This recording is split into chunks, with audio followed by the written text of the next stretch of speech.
Hello out there, welcome to Wake Up to the Bible. I'm Daniel, I'm here with my father, Dr. Kaplan, and together we're going through the books of the Bible, Genesis through Deuteronomy, the law, over the course of this year, a little bit every day. Today we're going to read Genesis 37:12 through 22. I'm going to read from the Robert Alter translation, and then we're going to chat a little bit about it. Okay.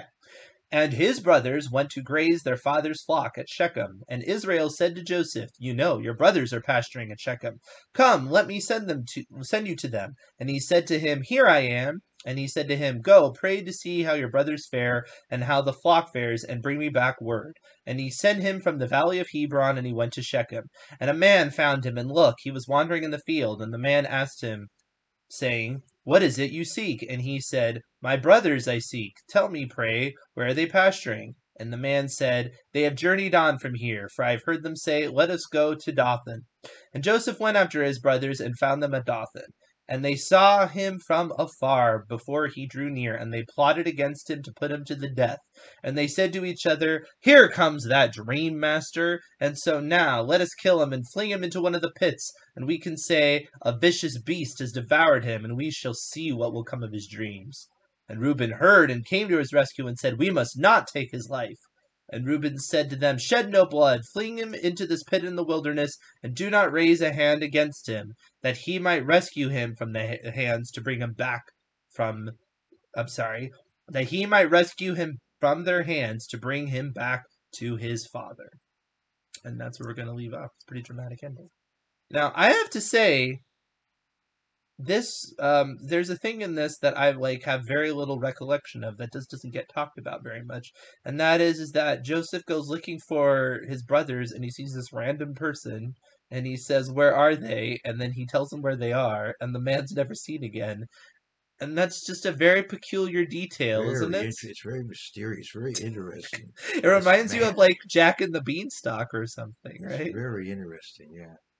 You wonder about this man. There's probably more to it than that. Somehow this, I mean, I don't want to speculate, but there's there's lots of possibilities. Yeah, Is it an angel? Is it the pre-incarnate Christ? Is it? Yeah, who knows? Yeah, I don't want to go too far with it because the person is sending him into trouble. So, I mean, he's just answering their question. Right, that's true. The man doesn't know what's going to come next. Well, he could if he's divine. He does. That's what I'm saying. Well, But I mean, it's all part of the plan, right? Isn't that the whole point? Joseph says it all worked out for the best. He tells him that later, right? Yeah, no, that's really interesting because I don't know. That's just something I'm sure I've read it before, but I really had forgotten that even happened. It's one of those things I've never seen it. I've never seen it in any adaptation where they include this. Well, yeah, I think they have a guy talking to him, but they don't make a big deal about how can they. He saw really? a man and he asked. I don't know. I've never seen it, but I haven't seen every adaptation of it. So. He's not in the music. He's not in the musical. Oh, that's too bad. They could have made a lot about that. But I will say later, I want to talk about an adaptation in a few minutes. Okay. But I would like to say that I am troubled that Jacob would have done this because how could he not have known? Yes. The resentment that they felt. Fair enough. And yet he sends him by himself up there. Yeah, you're right. And I suppose that's one reason why maybe Joseph, when he was in Egypt, didn't contact his father. He may have blamed his father for what happened. Yeah. That's very interesting. But he was willing to go. He doesn't give any pushback. Yeah, so he may be naive because after he told his brothers these things, they got upset. They're not even talking to him, right? They hate his guts. Yeah. Yeah. You'd think he would tell his dad, "Dad, they're not even speaking to me, and you want me to go up and visit with them on my own?" Yeah. It's just, maybe the silent. It is very divine looking though in terms of the way this is done because he says, "I will send them to you." He's like, "Here I am," and here I am. It's it's very much like it's like Samuel or whatever, So I feel like it's just, Part of it, the narrative is basically implying that this is all just. It may be that they're not being able to speak to him. Pardon me. Maybe that didn't last forever. Maybe after a while they were at least a proper Maybe. not affectionate, but proper. Maybe. Yeah. And so maybe he didn't realize how resentful that they really were. Uh-huh. Yeah. But But you will notice specifically though what gets their goat is the whole, here comes that dream master is how he translates it. Their big thing is their big bugaboo isn't even so much at this point that he's the head of the father. It's right, more of what right, he's claimed what he will be is right. really what's resentful. So this does go back to, perhaps sharing that information really was not a very wise thing to do. Yeah, he does seem to be the birthright inheritor.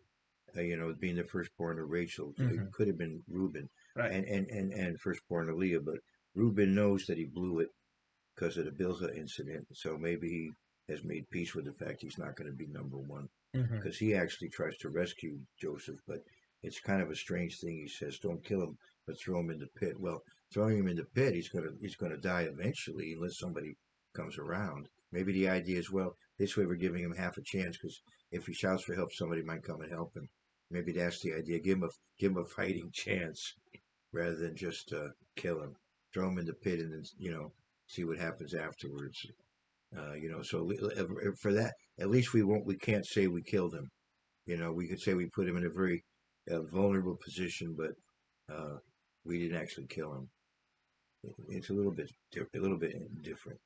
They went along with it though. They were willing. He convinced them to just throw him in the pit, and that meant he potentially could have gotten out. And then I suppose though he'd be afraid to report to his dad because of what they might do to him next time. Let's say he did get out and go back to his dad, then he would be reporting on him to his dad, or probably not, Hmm. because he would be afraid of what might happen after that. Yeah. But And some people I know really harp on Reuben here because they're like, well, he had the good intentions, but he didn't go far enough. But on the other hand, if you look at the kind of situation he's in, it's what, nine against yeah, one, yeah, right, and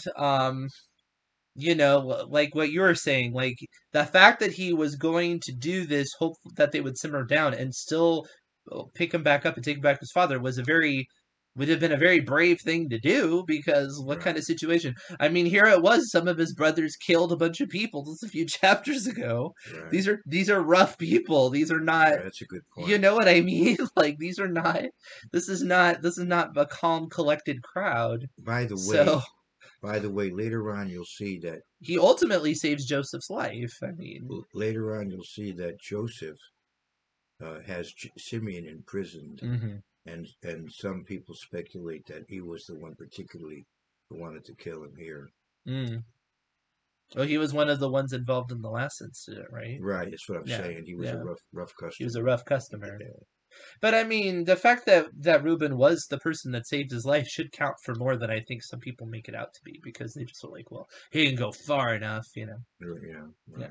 Okay. I was. Well, I mean, I don't know. I just think that's part of the culture. It was in one of the Christian plays I did once. But They're why like he? Reuben had good intentions too, But but what? that didn't matter, and it's like that's a little harsh. But somehow he's out of the picture when they sell him. So he must have. Well, he left, I Yeah, he left guess. evidently. Yeah, Yeah, why I don't know. I don't know That either. wasn't wise. To just To leave him to there? leave wasn't wise. No. They No. had agreed to throw him in a pit, so maybe he felt like, okay, that's the solution. There may have been some reason he had to leave, maybe because Yeah. of the flocks or something. Right.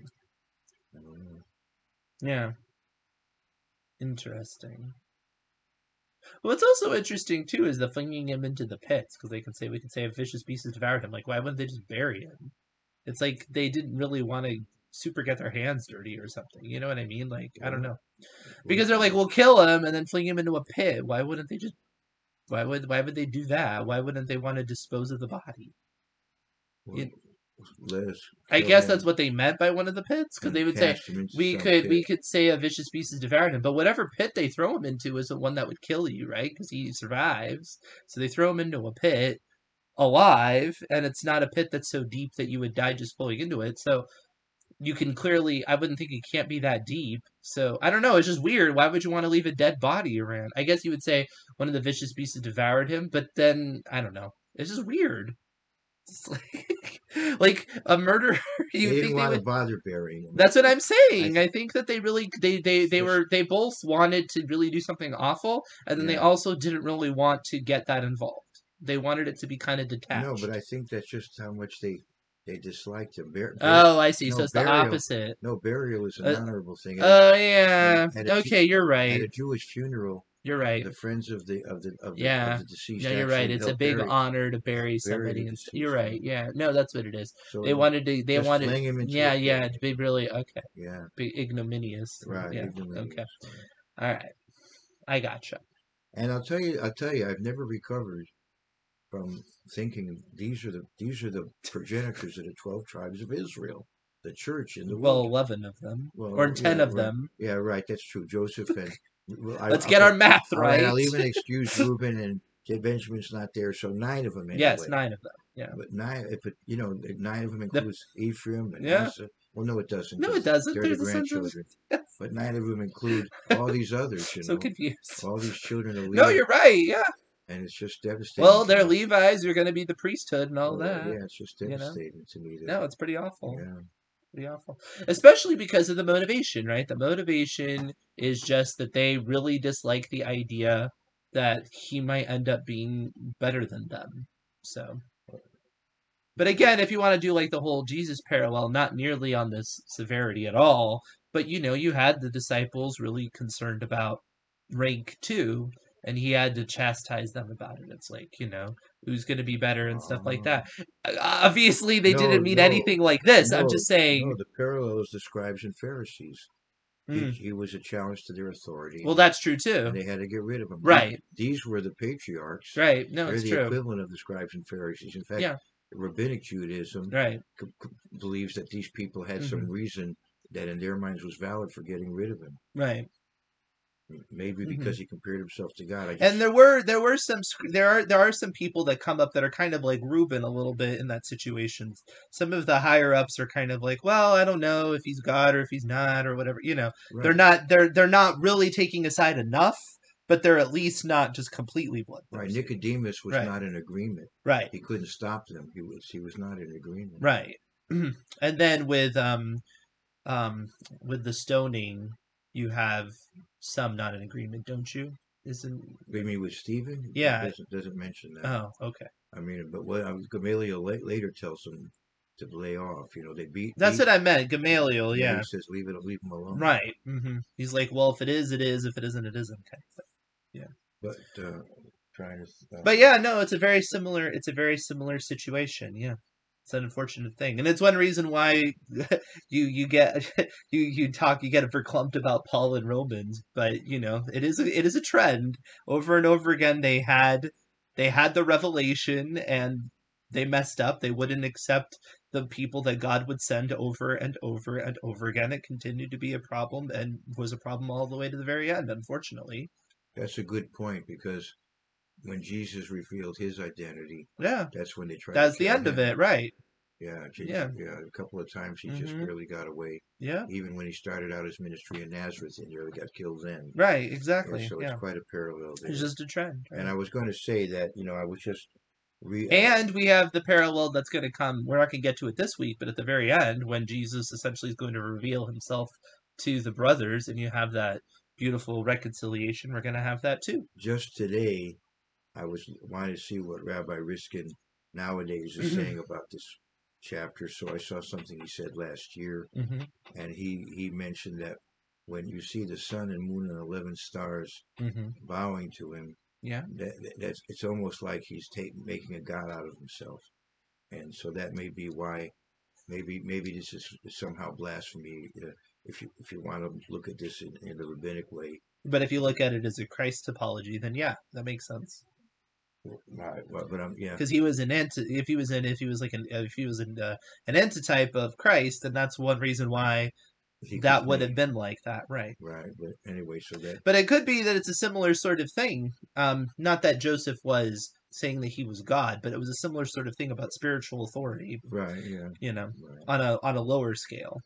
Right, Yeah. and the people of God are compared to stars here and there, Hmm. uh, and Hmm. church is compared to the moon, Hmm. and well, Jesus Christ is compared to the sun, and the church to the Hmm. moon. But in this case, I think he says the sun and moon and 11 stars because the sun is symbolic of his dad, Hmm. and 11 stars bow to him. Yeah. to this day, on the night to be much observed, the first night of the festival of unleavened bread, as Jews gather at the Seder table, they have a numerical quiz, and for number 11, they say, who knows 11, and Mm-hmm. 11 are the stars in Joseph's dream. Mm-hmm. So they continue to talk about it in a special way. Right. Well, there are 11 disciples after Judas leaves, right? Yeah, that's true. Yeah. So, anywho, any other comments about this? All right, so that we finished. We finished. We're at Reuben. Reuben said, "Don't kill him. Just put him in the pit, and he's gonna bring him back to his father." Okay, so And we're just gonna leave it there.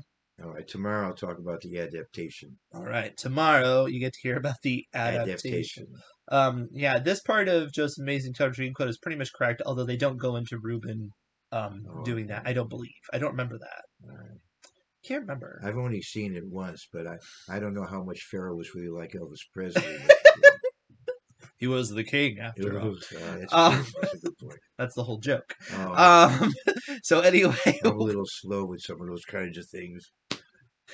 the worst thing. Oh, I won't even go into the worst thing about it, but All yes. right. Anyway, yeah, no, yeah. I'll just let that go. If you want to know what I think is the worst thing about it, Was Stani send me a Stani private Osmond message. involved in that show? Yes, he was. Okay, I remember. And he had performance anxiety because he had to be Oh. shirtless, and it was a big problem. He had what did he have to do? What? He had to be shirtless, so he had to have like a nice physique and everything, and it I caused see. a lot of performance anxiety, from what I understand. Oh, I see. Mm-hmm. Well, in Mulan, you didn't actually see him; he was just a voice. Yes. We're just going through all of our Donny Osmond references. And on the Donnie Marie show, he never was shirtless either. That's a good. Uh, Not that I don't remember. I don't know, maybe he was. Okay, so. Anyways, so we'll see you tomorrow before they shut us down here on YouTube. Please like, subscribe, hit the bell, and yeah, we'll see you tomorrow.